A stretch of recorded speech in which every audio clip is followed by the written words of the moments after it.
Well, good morning, everybody, and welcome to High Trust Coaching Live. I am Bourman. I am the Divisional President for High Trust Coaching, and I have with me today Miss Lynette Arrasmith. Lynette is one of our High Trust coaches. So good morning, Lynette. Good morning, Hope, and everyone.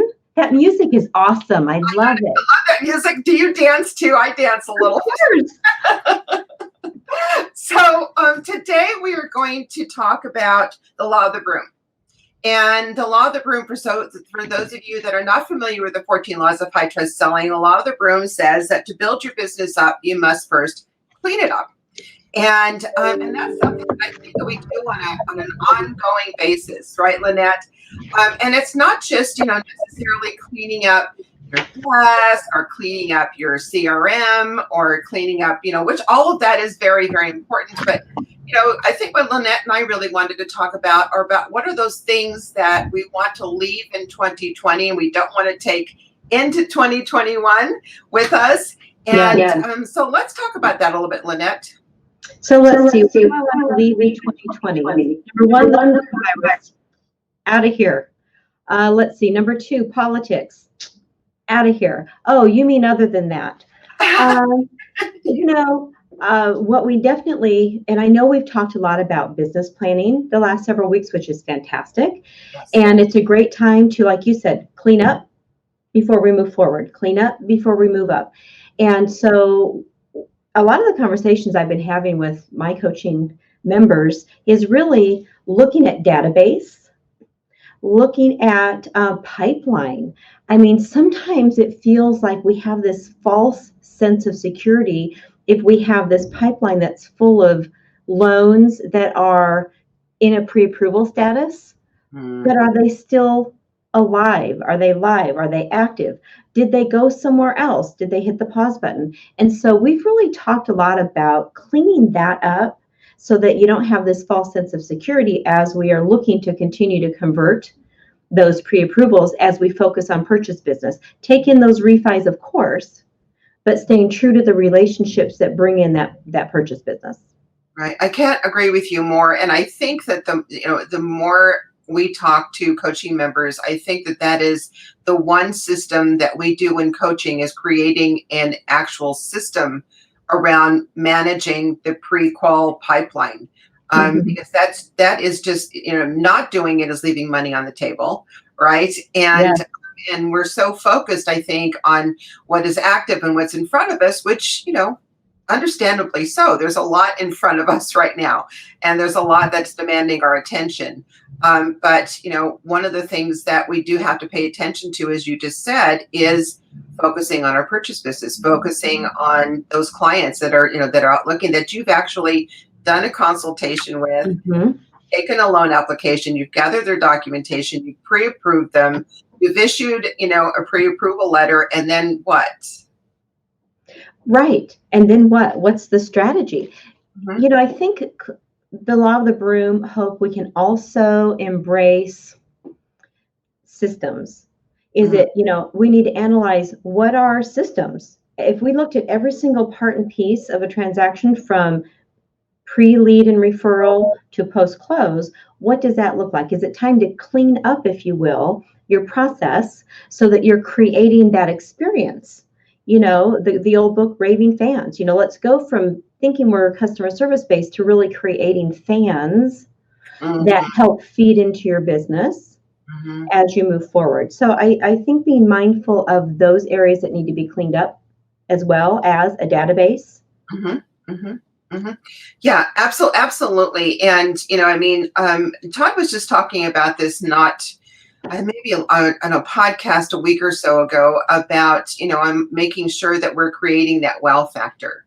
It's not about doing a great job. It's not even about closing on time.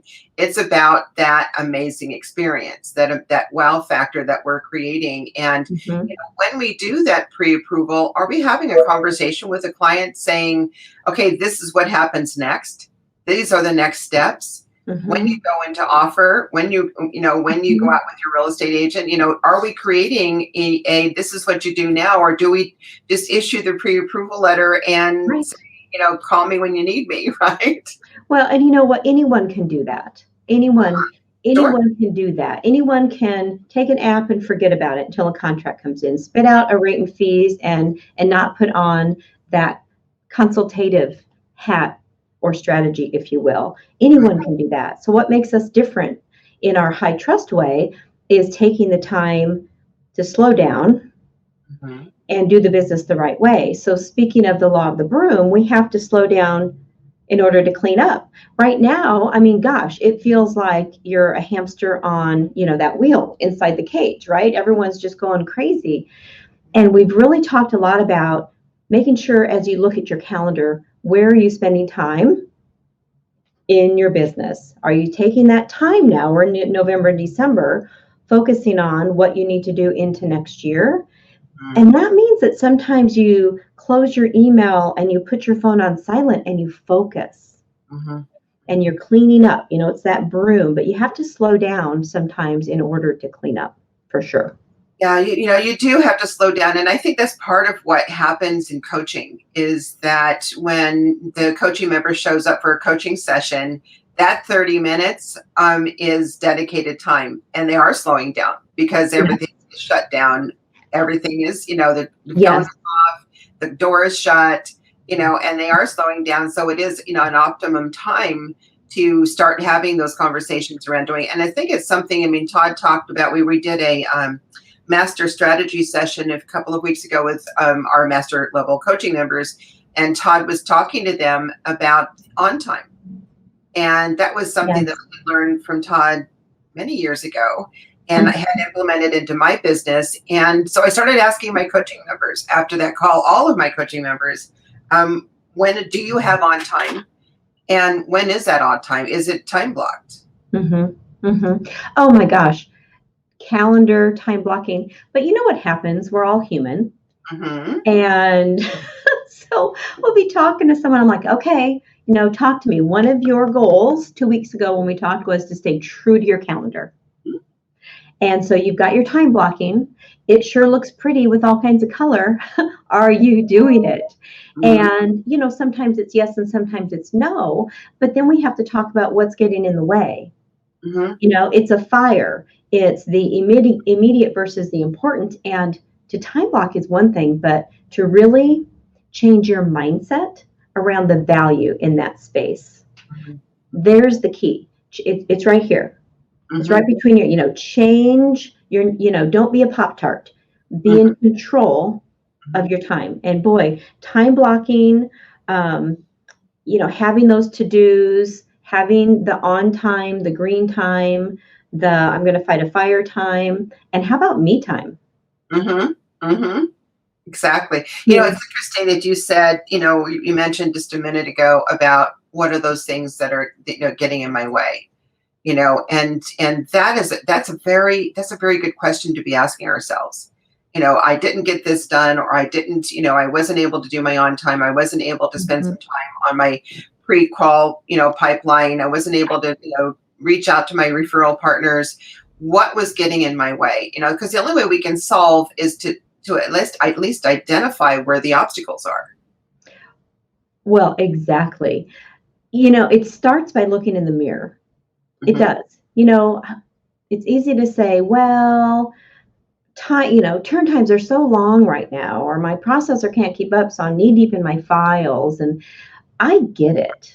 Hmm. Absolutely. Yes, the answer is yes, you are. And what a blessing it is to be able to have all this business, that we have to deal with. But if we aren't working on our business and true to our calendar, then we aren't going to have anything to do the first quarter of next year. And that's really what it comes down to, is running your business like a business. The other thing that has been kind of brought up this last 30 days, probably in the law of the broom and cleaning up before moving forward. It's not just your database. It's not just, okay, I need to, be in my business and be efficient, but it's also where am I spending my time with whom? And is it time to clean up those lists of referral partners or those people that you think are your referral partners? Hmm. Hmm. Because sometimes we have this false sense of security there as well. Yeah, it's very, very true. And I love what you just said about, thinking about just really, taking a minute or two or an hour, just think about who am I spending my time with? And are they the best people for me to be spending my time with?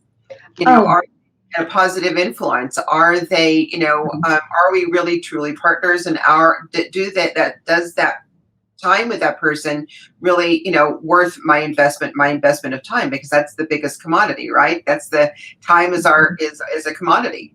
it is. Time is a commodity. And so one of the things that I've been doing with my coaching members is we'll create a hit list, for Mhm. lack of a better word. Okay. So, so here's everyone that you think knows you, loves you, trusts you. Let's ABC them, prioritize, Mhm. and let's look at who have you been in flow with? Who have you had a high trust conversation with and Yes. really gone deeper in their business so that they know that it's important to you to know them. Hmm. Hmm. Be more interested than being interesting. Hmm. And what does that look like? Hmm. Hmm. And I have to tell you, it was after Academy last December, right? Hmm. And I came back in my own business, and I'm like, oh, you know what? I'm looking at my list, and I'm like, oh, I really, really would love to do business with Julie. But Hmm. I was always intimidated by Julie because she was a team leader and she had a team, blah, blah, blah. My own thinking was getting in my way. Long Yes. story short, I reached out, invited her to coffee before COVID. Hmm. We sat and just had a casual, high trust conversation. Hmm. And she has been my biggest advocate since, because it was about me learning more about her, Hmm. not me spouting about me, Hmm. Hmm. and then taking the time to follow up. So again, back to the broom, the Hmm. law of the broom, cleaning out those that really weren't walking toward me any longer, Oh, I love that. Great. and finding someone who was willing to Hmm. walk toward me and wanted to lock arms and be successful together. Hmm. Yeah, that's terrific. And the thing is that I love that. Who's walking towards you, who's walking alongside you to grow your business, and where your core values are in alignment, where your goals are in alignment, and gosh, what an amazing experience that must be for the clients that you share. Oh my gosh. I think sometimes we miss those opportunities.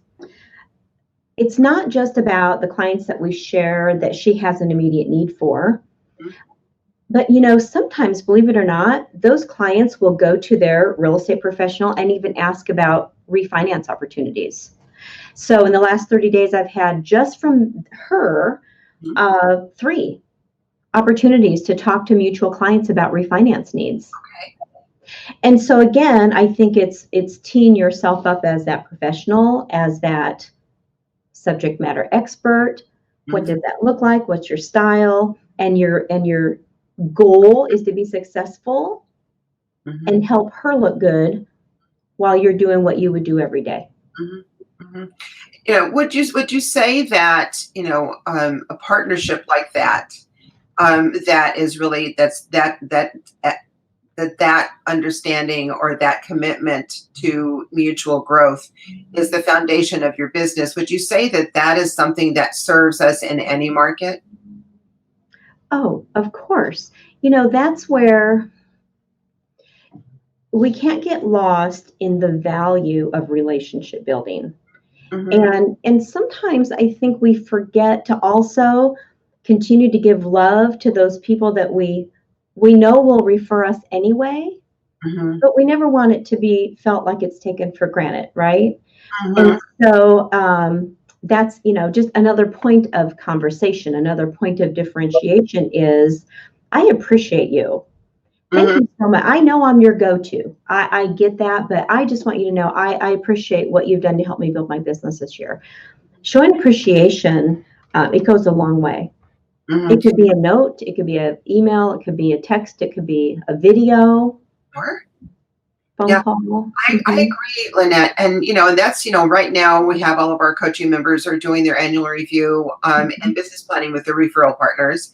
And I think the first part of that conversation is for those of us that are actually tracking how many transactions we're doing with that particular partner. First thing that comes out of our mouth should be, thank you for your partnership. We closed 20 transactions together this year. We closed 50 transactions together this year. Yes. And, to just say thank you for your partnership. And before we start getting into, okay, what do we want to do in 2021? Right? Right. Well, exactly. And I think, if we go down that thought process and we're doing our law of the broom, we're making sure that we've, got our ducks in a row. It leads then to, if you think about it, the law of the courtship.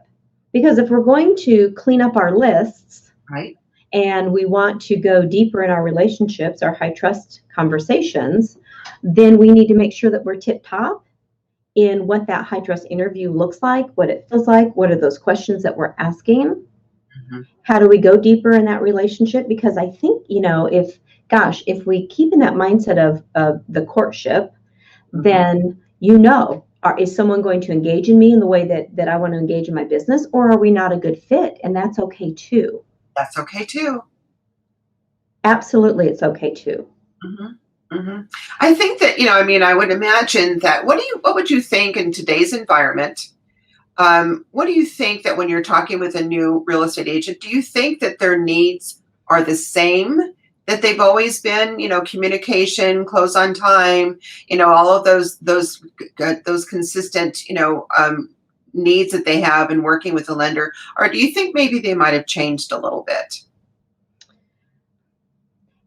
That's a tough question, because I think sometimes we have a false sense of security in doing the things that we've always done the same way that we've always done them.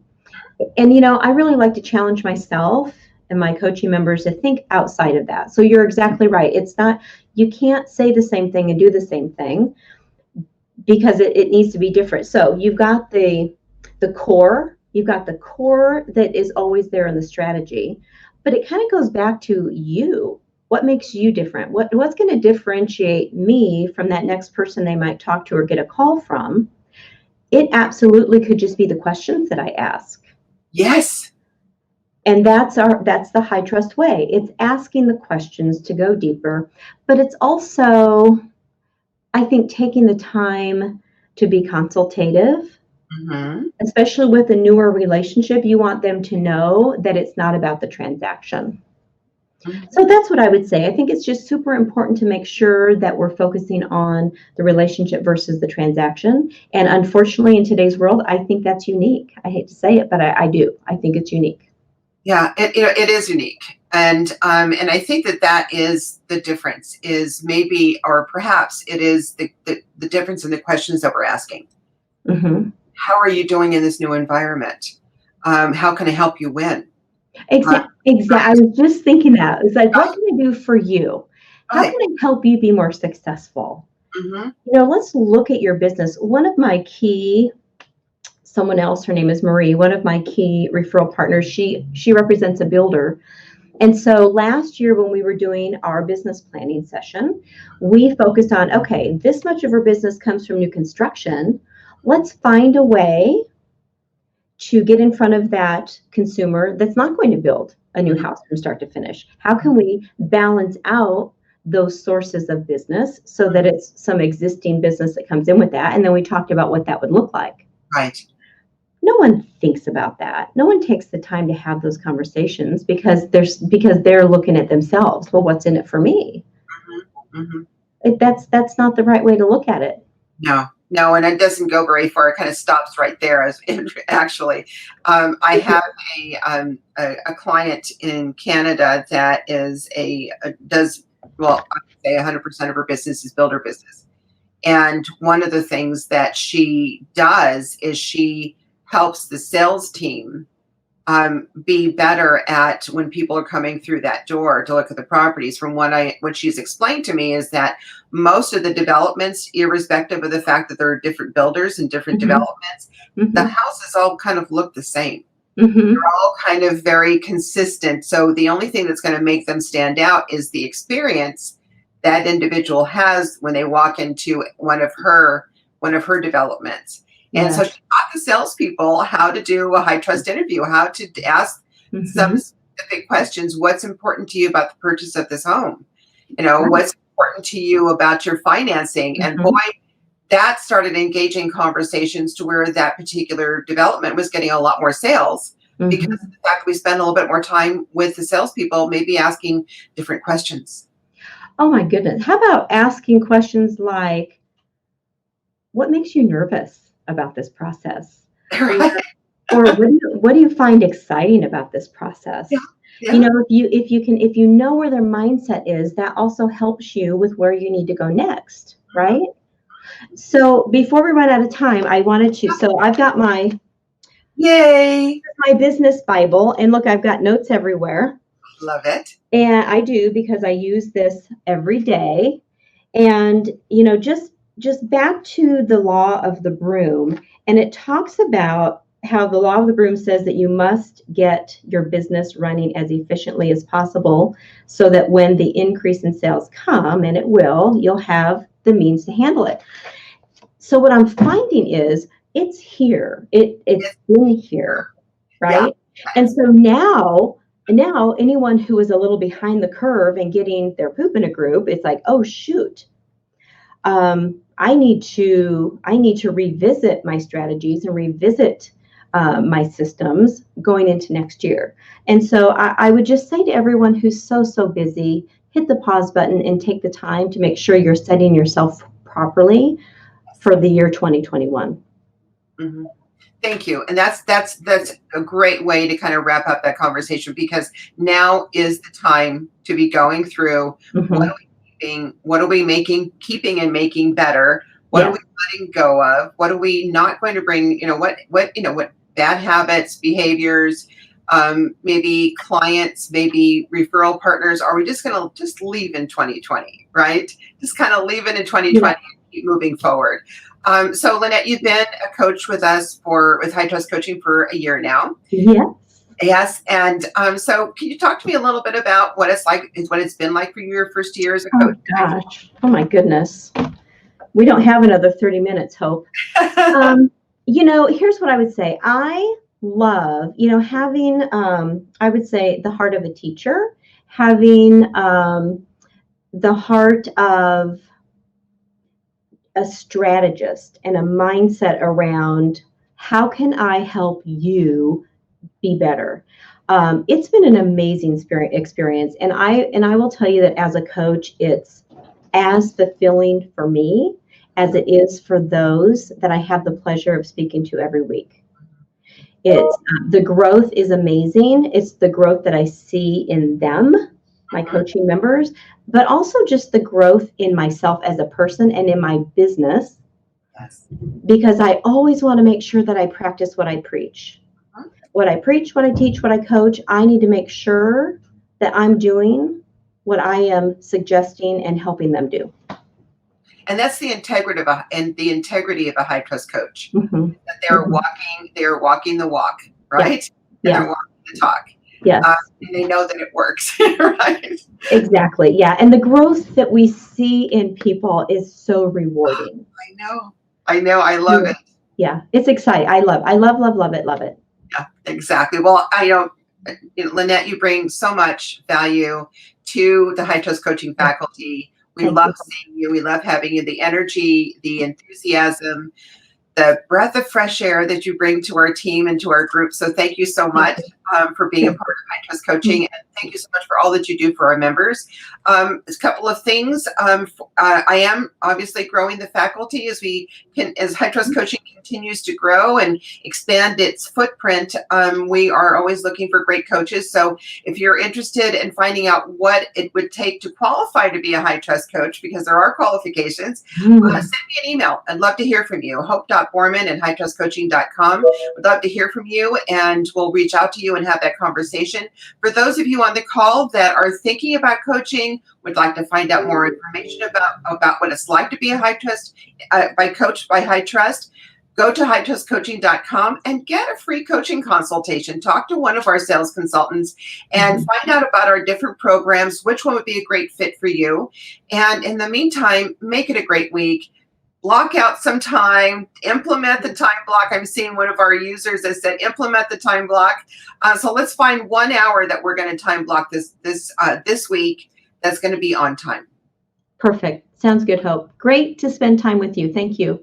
Absolutely. You as well, dear. All Have right, a good week. All right, dear. Bye-bye. Bye, guys.